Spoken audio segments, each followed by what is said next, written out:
À Adougou, la rumeur d'attentat se dissipe dans un vacarme populaire, au moment même où Simon Stone voit entrer des coques chinoises et russes. Les discours parlent de paix, mais la scène dit autre chose. La mer du Sud devient un théâtre où la souveraineté se mesure en route protégée, pas en promesse. Si ce basculement se confirme, que devient l'ancien ordre et pourquoi Ibrahim Traoré relie-t-il ce port lointain aux secousses du Sahel? La réponse, déjà, circule dans les chiffres et dans la synchronisation de ces deux fronts. Cette analyse promet une chose précise. Comprendre comment une séquence maritime lointaine redéfinit des équilibres terrestres concrets. Si vous voulez aller à l'essentiel, vous identifiez rapidement enjeux clés, acteurs gagnants et risques. L'enjeu n'est pas symbolique. Il touche les routes commerciales, les coûts logistiques, les marges budgétaires et la capacité des États à décider sans tutelle. À travers données, chronologie resserrée et contrepoint critique, le récit suivra un fil. Comment une doctrine de souveraineté se transforme en mécanisme opérationnel. Pour Ibrahim Traoré, cette mutation n'est ni idéologique ni abstraite. Elle se juge à la continuité des flux, à la résistance aux sanctions et à la coordination hors cadres occidentaux. Si cette architecture tient, elle modifie durablement les calculs des gouvernements, des entreprises et des citoyens ordinaires. Sinon, elle expose ses promoteurs à des pressions économiques, diplomatiques et sociales accrues. Ces éléments déterminent aussi des choix quotidiens, de l'investissement à la consommation. Si la question centrale devient alors simple, ce pari change-t-il réellement votre horizon ou seulement le décor géopolitique? Les chiffres ont parlé avant les communiqués. En 2020 pi, le tonnage combiné engagé par les flottes du BRICS+, dépasse 350 000 tonnes, presque le double des exercices conjoints organisés 5 ans plus tôt dans l'Atlantique Sud. En parallèle, la proportion de navires non occidentaux traversant ces couloirs a progressé de 47% en un an, signal d'un déplacement réel, non rhétorique. Ce basculement s'inscrit dans une chronologie resserrée. Pendant des décennies, les mers ont fonctionné comme une frontière invisible, contrôlée par des normes, des assurances et des sanctions décidées loin des pays riverains du Sud. Les saisies de tankers, les hausses tarifaires et les régimes de sanctions ont façonné une économie maritime centrée sur le Nord. En 2026, cette architecture est mise à l'épreuve par une coordination nouvelle, hors cadres occidentaux, qui associe exercice naval, protection de convois et interopérabilité logistique. Dans ce contexte, la lecture d'Ibrahim Traoré se distingue. Il ne présente pas ses manœuvres comme une recherche de parité militaire, mais comme la matérialisation d'un principe. Une souveraineté crédible exige la maîtrise des routes commerciales. Cette idée, née au cœur du Sahel, se projette vers l'océan par nécessité économique autant que par choix politique. Les ressources minières, les céréales et l'énergie circulent par ces artères bleues désormais disputées. Un micro-cas illustre l'enchaînement. C'est quelques heures après l'échec d'un complot visant le pouvoir à Ouagadougou, des rassemblements populaires empêchent toute escalade militaire. Au même moment, les images de Simonstown montrent une coordination navale inédite. Deux scènes éloignées, reliées par une même logique, sécuriser le destin collectif, sur terre comme en mer. Ainsi se dessine le cadre. Les données valident un mouvement, la chronologie révèle sa vitesse et la doctrine lui donne sens. Reste à comprendre comment cette dynamique se traduit concrètement pour les acteurs impliqués et jusqu'où elle peut tenir face aux pressions établies. Le fil conducteur de cette séquence passe par une figure, mais aussi par des acteurs ordinaires qui donnent chair au changement. Ibrahim Traoré apparaît ici moins comme un chef militaire que comme un point de convergence. Autour de lui, des conseillers, des logisticiens et des partenaires régionaux traduisent une idée abstraite en décisions concrètes. Le regard ne se fixe pas seulement sur les cartes, mais sur les usages. Un premier impact précoce se lit dans les ports. À Walvis Bay et à Simonstown, des équipes locales décrivent une augmentation des escales liées aux exercices conjoints et aux convois protégés. Pour les ouvriers portuaires, cela signifie plus d'activité, mais aussi de nouvelles normes de coordination. Les procédures ne changent vite, parfois sans mode d'emploi complet. révélant à la fois l'opportunité et la fragilité du moment. Un second cas concerne les filières enclavées. Des responsables de coopératives minières du Sahel expliquent que la sécurisation des routes maritimes, même indirectes, modifie leur marge de négociation. Et les délais deviennent plus prévisibles, les coûts de transport amorcent une baisse et les contrats se renégocient avec moins d'asymétrie. Ce sont des ajustements modestes mais cumulatifs. Dans cette phase initiale, la doctrine portée par Ibrahim Traoré agit comme un catalyseur. Elle relie des attentes dispersées et accélère des décisions qui, isolées, auraient bien pris des années. Pourtant, rien n'est stabilisé. Les mêmes acteurs évoquent des craintes, représailles économiques, volatilité des prix, dépendance technologique persistante. En clair, les effets sont réels, mais encore réversibles. C'est cette tension entre gains immédiats et risques latents qui prépare la suite du récit, lorsque la dynamique quitte le stade expérimental pour entrer dans une phase d'exposition maximale. L'activation se produit dans un laps de temps resserré. À la fin de 2025, des signaux faibles s'accumulent, rumeurs de manœuvres élargies, échanges techniques discrets, visites croisées d'officiers et d'experts logistiques. Rien d'officiel, mais une densité inhabituelle de contacts. Puis, début janvier 2026, la séquence s'ouvre brutalement. Les exercices Will for Peace 2026 sont annoncés et exécutés sans phase de rodage visible. Des bâtiments chinois, russes, sud-africains et iraniens opèrent ensemble dans l'Atlantique Sud, non pas comme une démonstration isolée, mais comme un dispositif coordonné. Le point culminant arrive avec la synchronisation. En quelques jours, 26 opérations conjointes sont répertoriées, allant de simples exercices de défense aérienne à des simulations de protection de convois énergétiques. La nouveauté ne tient pas au nombre absolu de navires, mais à la continuité des actions. Les manœuvres s'enchaînent, les relais logistiques fonctionnent, les communications restent stables. À ce moment précis, la perception bascule. Ce qui pouvait être lu comme un geste symbolique devient une infrastructure en devenir. Les routes maritimes ne sont plus seulement revendiquées, elles sont pratiquées. C'est aussi le moment où le récit se densifie. Pendant que les images navales circulent, une tentative de déstabilisation politique échoue à Ouagadougou. L'information fuit, la mobilisation populaire s'enclenche et l'escalade armée n'a pas lieu. Deux dynamiques se croisent, l'une maritime, l'autre terrestre. Pour Ibrahim Traoré, ce croisement confirme une intuition ancienne. La souveraineté ne peut plus être défendue sur un seul front. Elle exige une cohérence entre sécurité intérieure et accès extérieur. Les répliques ne tardent pas. Dans les chancelleries occidentales, le vocabulaire se durcit. On évoque des risques d'instabilité, de fragmentation des normes, de militarisation déguisée. Sur les marchés, les courbes du fret maritime réagissent, les primes d'assurance évoluent, les itinéraires commencent à se redessiner et certains opérateurs testent des routes alternatives. Ces ajustements restent partiels, mais ils indiquent une anticipation. Les acteurs économiques lisent le signal avant qu'il ne soit consolidé politiquement. Sur le terrain, les effets sont plus contrastés. Des multinationales suspendent des projets, craignant des représailles ou une hausse de la fiscalité. A l'inverse, des entreprises locales et régionales saisissent l'opportunité pour renégocier des contrats longtemps figés. Les États, eux, avancent prudemment. Ils observent la réaction des partenaires, évaluent les coûts d'eau potentiels et évitent les déclarations irréversibles. Cette phase d'événement révèle un schéma clair.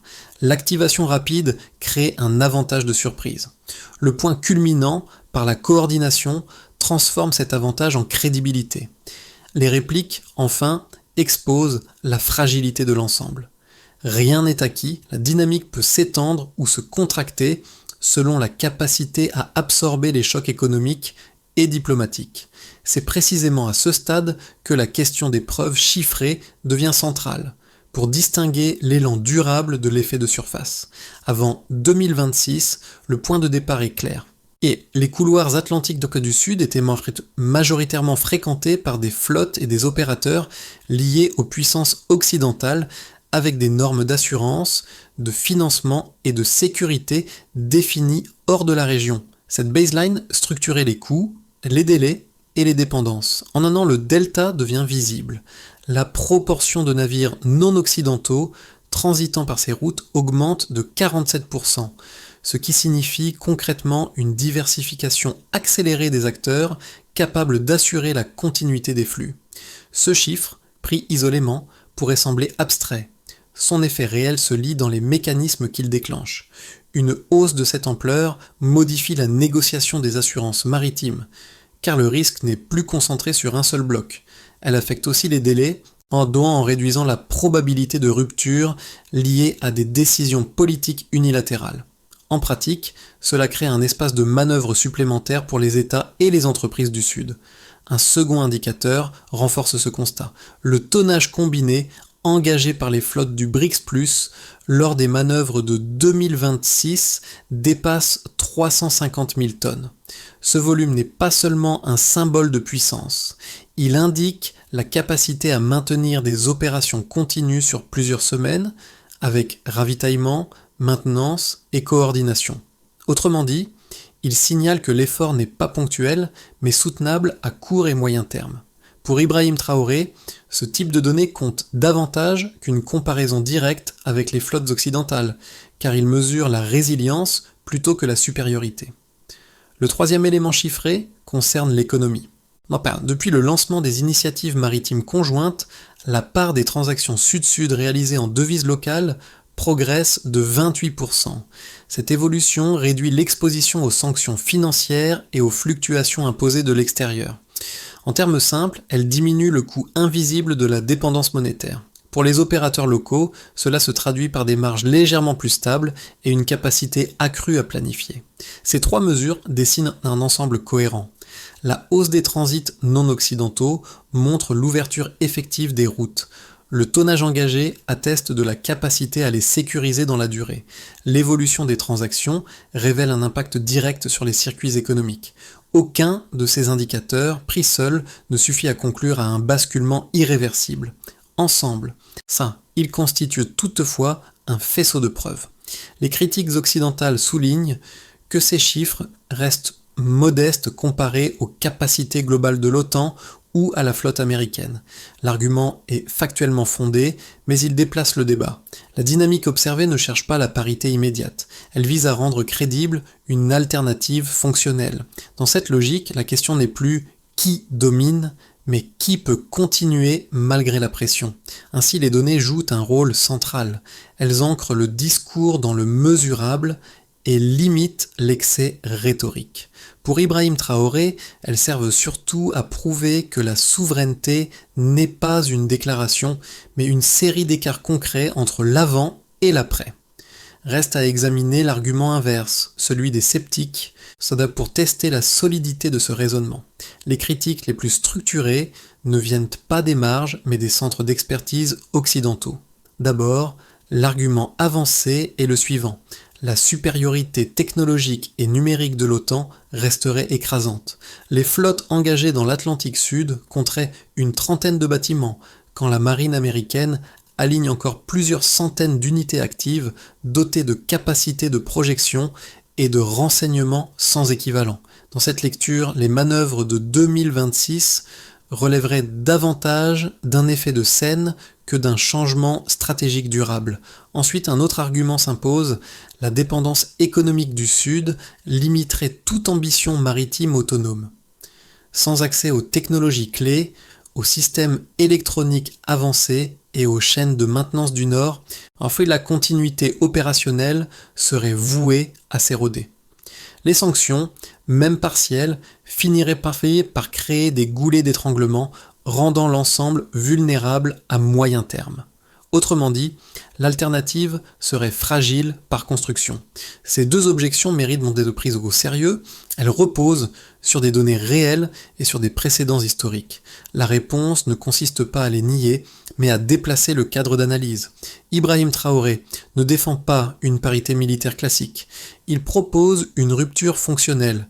L'objectif n'est pas de rivaliser en volume ou en sophistication, mais d'assurer des corridors précis, limités, mais vitaux, avec une cohésion politique forte.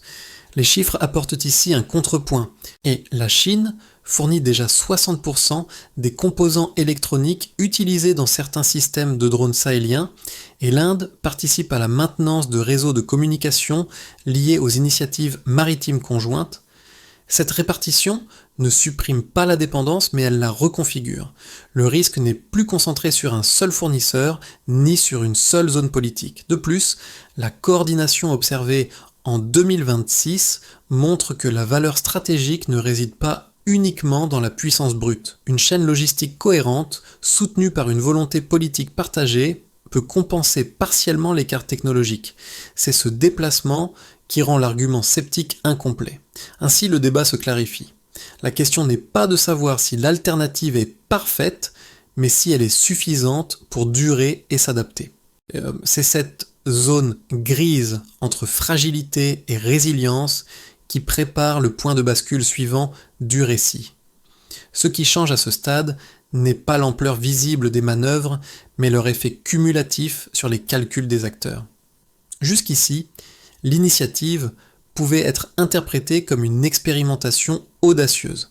À mi-parcours, elle commence à redéfinir les attentes. Les États et les entreprises ne se demandent plus si cette coordination existe, mais combien de temps elle peut durer et à quel coût de sortie. Pour Ibrahim Traoré, cette inflexion marque un point décisif. La souveraineté cesse d'être défensive. Elle devient conditionnelle et proactive, fondée sur la capacité à maintenir des flux malgré les pressions.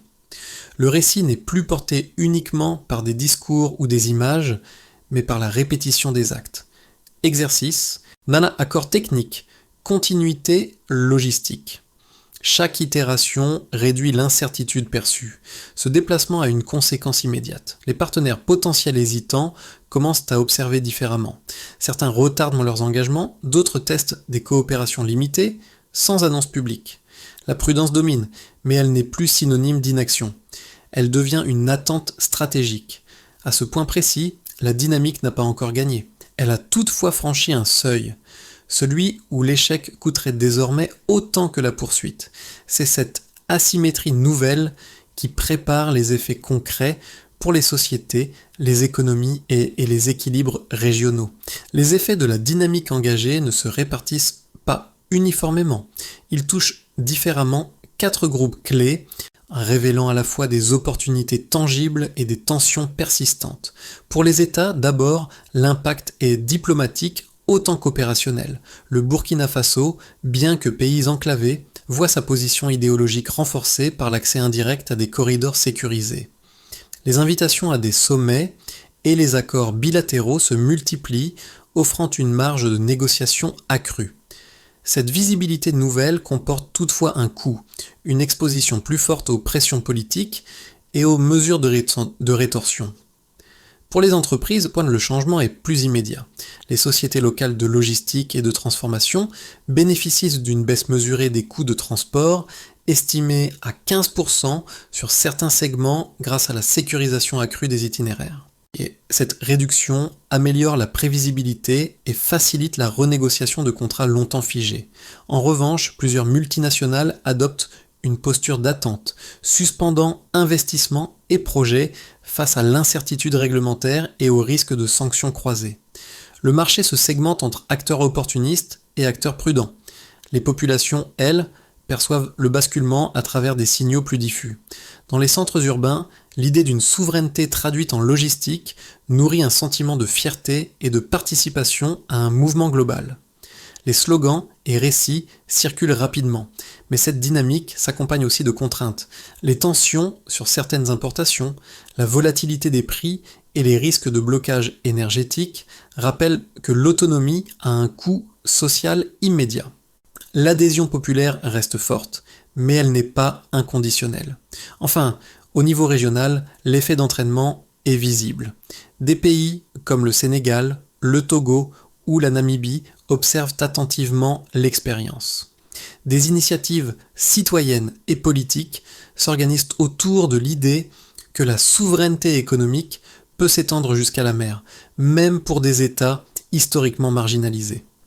Cette diffusion crée une masse critique, mais aussi des divergences d'intérêts. Tous ne souhaitent pas assumer le même niveau de confrontation ou de risque. Dans cette mosaïque, la lecture d'Ibrahim Traoré reste cohérente. Il insiste sur la traduction concrète des principes, non sur leur célébration. Les conséquences observées confirment que la dynamique produit des gains réels, mais aussi des frictions inévitables.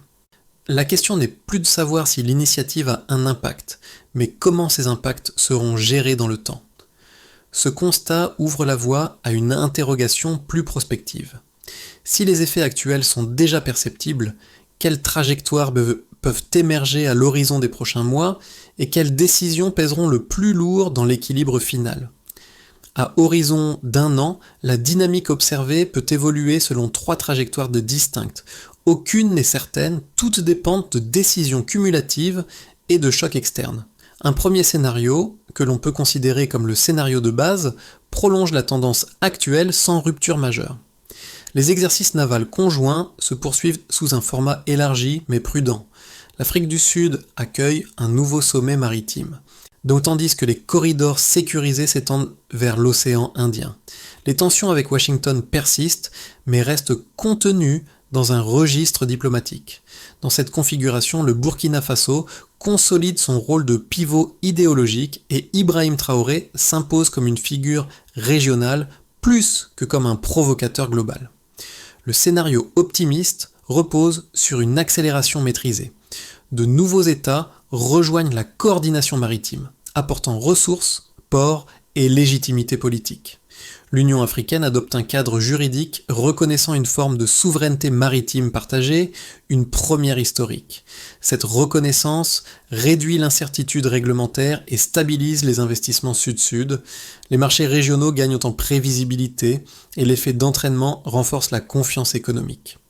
Dans ce cas, la dynamique ne se contente plus de résister à la pression, elle commence à structurer un nouvel équilibre. Le scénario pessimiste, enfin, envisage une réaction plus dure des puissances établies.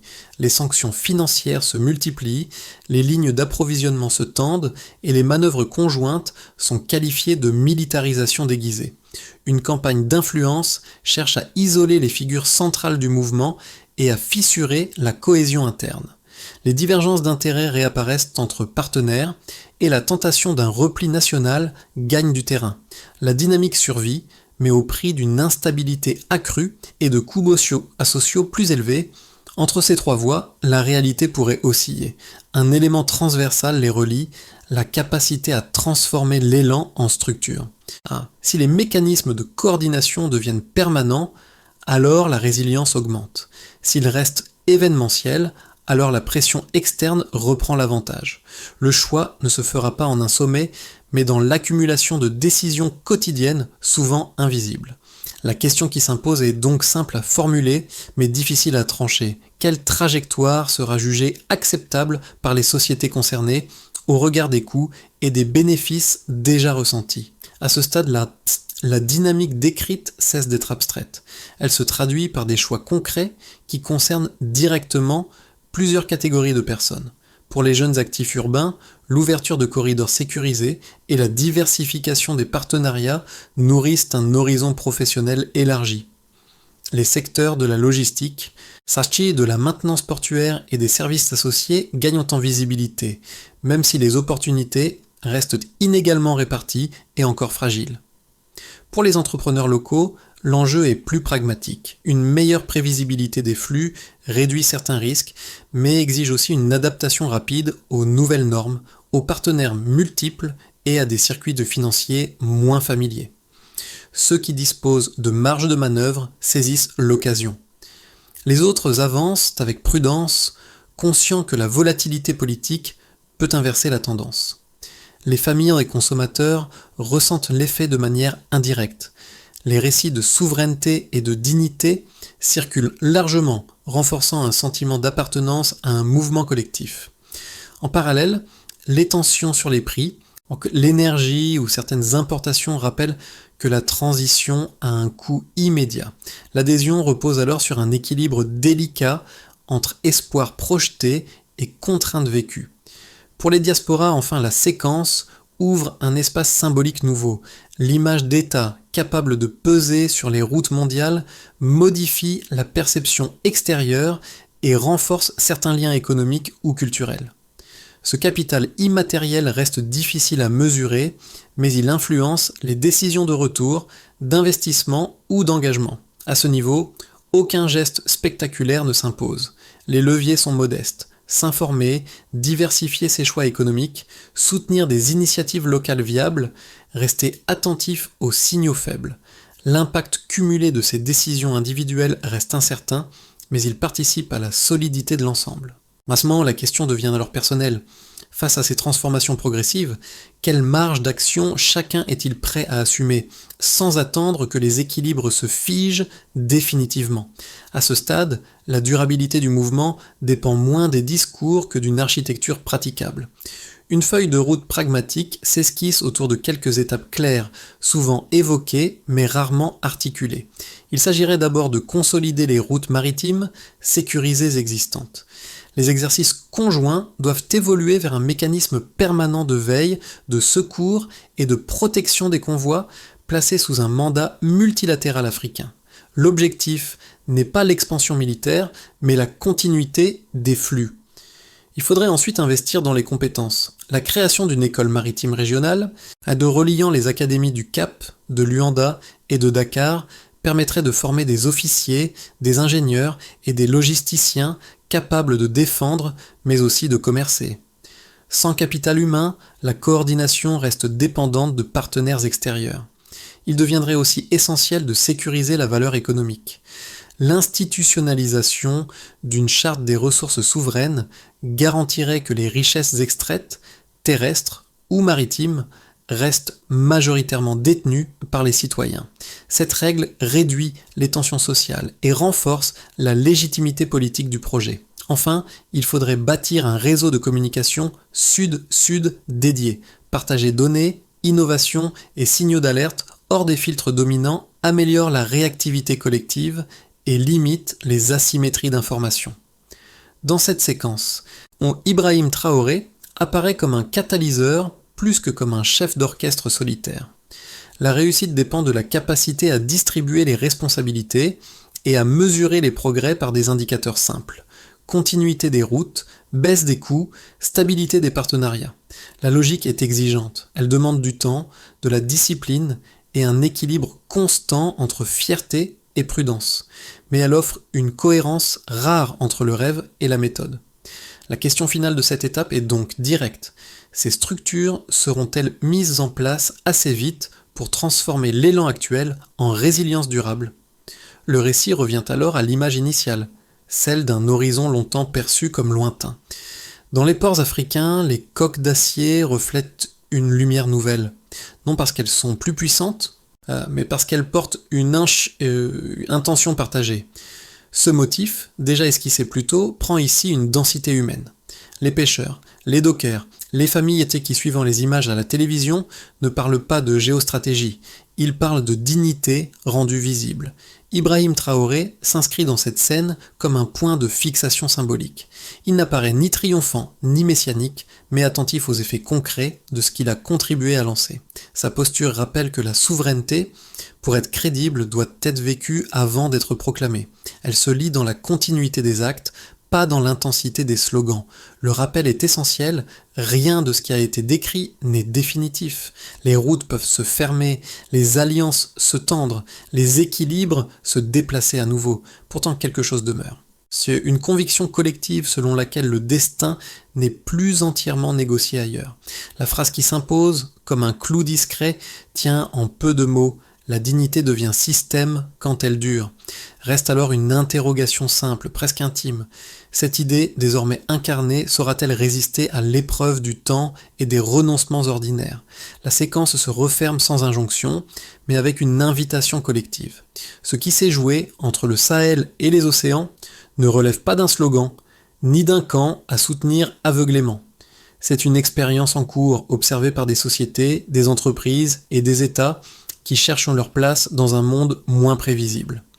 La portée de ce mouvement dépendra autant des décisions politiques que de l'attention critique portée par les citoyens. Pour Ibrahim Traoré, l'enjeu n'a jamais été de convaincre par la parole seule.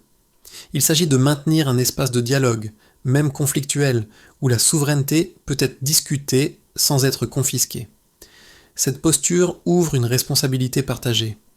Comprendre les données, questionner les récits, comparer les trajectoires devient un acte civique minimal, accessible à tous. S'engager ne signifie pas applaudir sans réserve.